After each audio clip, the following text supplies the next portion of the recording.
జై శ్రీమన్నారాయణ, జై శ్రీరామ్. భగవద్భక్తులందరికీ కూడా వసంత పంచమి శుభాకాంక్షలు తెలియజేస్తూ మన మందమరి పట్టణంలో గల శ్రీ పంచముఖ ఆంజనేయ స్వామి వారి దేవాలయంలో ఈరోజు వసంత పంచమిని పురస్కరించుకొని,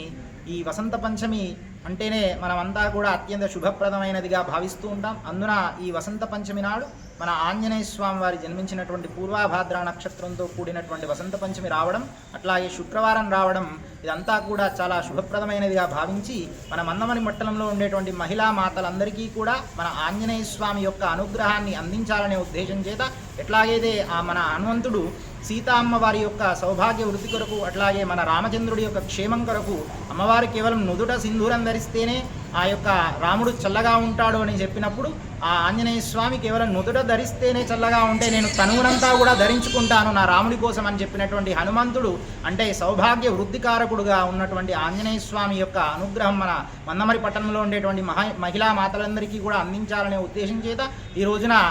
సామూహికంగా మహిళా మాతల చేత స్వామివారికి ప్రీతి అయినటువంటి సింధూర అర్చన కార్యక్రమాన్ని ఏర్పాటు చేయడం జరిగింది. ఇందులో భక్తులందరూ కూడా మహిళలు చాలా చక్కగా సామూహికంగా చాలామంది పాల్గొంటున్నారు. వారందరికీ కూడా సాక్షాత్తుగా ఉన్నటువంటి మన పంచముఖ ఆంజనేయ స్వామి, అట్లాగే సీతారామచంద్ర స్వామి వారి యొక్క అనుగ్రహం ఉండాలని చెప్పి మన ప్రాంతమంతా కూడా సుభిక్షంగా ఉండాలని తెలియజేస్తూ జై శ్రీమన్నారాయణ.